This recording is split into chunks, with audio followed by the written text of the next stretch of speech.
San Jose ang mamumuo. Kitang tanan nasakop sa nagkalain-laing grupo, sa pamilya, sa parokya, sa nasod, sa kultura.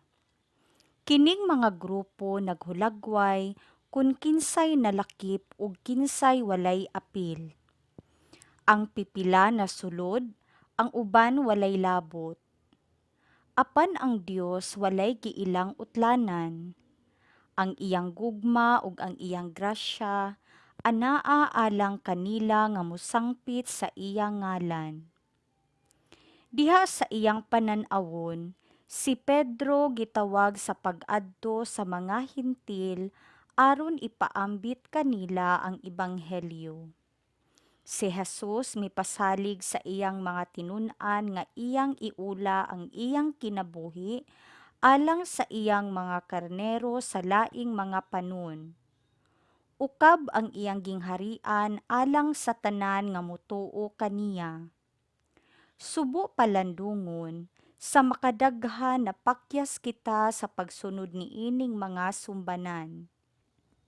Mas atong gihatagag pagtagad ang atong mga kalainan kaysa unsay kumunatong gipanag-ambit isip tawo. Mas mipasiugda kitag pagbahin-bahin kaysa pagpangitag kahiusahan. Gilibutan kita sa mga tawo nga mopalanog sa atong kaugalingong panglantaw, inay maminaw kita sa mga panglantaw sa uban ug magkat-on gikan kanila. Apan dili ingon niini ang pamaagi ni Jesus. Si Jesus nagtawag kanato sa pag-adto saylo sa atong gihuna-hunaang mga utlanan aron ipaambit ang pagtuo, ang paglaom ug ang paghigugma bisan ngadto sa kinatumyan sa yuta. Pamalandong. Sa akong kinabuhi, unsa may akong gipasiugda?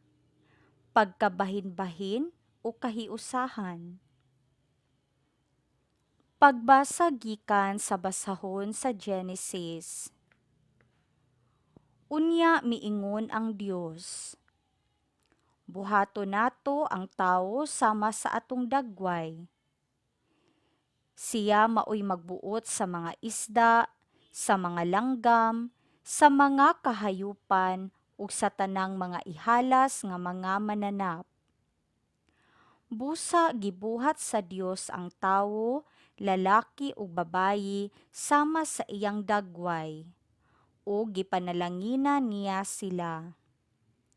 Miingon ang Dios, panganak kamog daghan aron malukop ang kalibutan sa inyong mga liwat ug sila'y magbuot niini. Kamoy magbuot sa mga isda ug sa mga langgam ug sa tanang ihalas nga mananap. Unya miingon ang Dios, gihatag ko kaninyo ang tanang matang sa tanom nga may binhi ug ang tanang bunga sa kahoy aron inyong kanon. Gihatag ko usab sa tanang ihalas nga mga mananap ug sa kalanggaman ang mga tanom nga lunhaw aron ilang kanon ug nahimo kini. Nakita sa Dios nga maayo ang tanan nga iyang nabuhat ug nalipay gayud siya. Milabay na usab ang kagabhion ug miabot ang kabuntagon ug kadto mao ang ikaunom ka adlaw. Nahuman pagbuhat ang langit ug ang yuta ug ang tanang butang nga anaa niini. Sa ikapitong adlaw, nahuman sa Dios ang tanan niyang gibuhat ug nipahulay siya.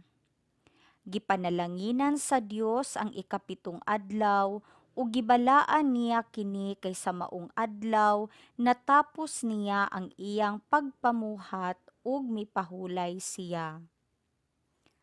Ang pulong sa Ginoo. Salmo responsoryo. Ginoo, palampusa ang buhat sa among mga kamot. Sa wala pa ihimugso ang kabukiran ug ang yuta ug ang kalibutan wala pa ianak, sukad sa kahangturan hangtod sa kahangturan, ikaw mauna ang Dios. Ginoo, palampusa ang buhat sa among mga kamot. Gipabalik mo ang tawo ngadto sa abog, nagaingon ka, balik o mga anak sa mga tawo, kay ang usa ka libo ka tuig diha sa imong atubangan, ingon og kagahapon lamang, karon nga kadto milabay na, o ingon og usa ka pagbantay sa gabii. Ginoo, palampusa ang buhat sa among mga kamot. Tudloi kami sa mataro nga pag-isip sa among mga adlaw, aron makakab-ot kami og kaalam sa kasing-kasing.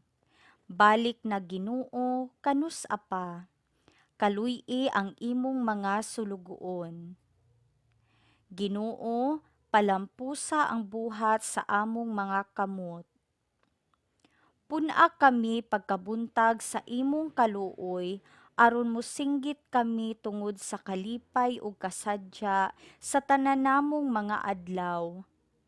Makita unta ang imong buhat sa imong mga sulugoon ug ang imong himaya sa imong mga anak.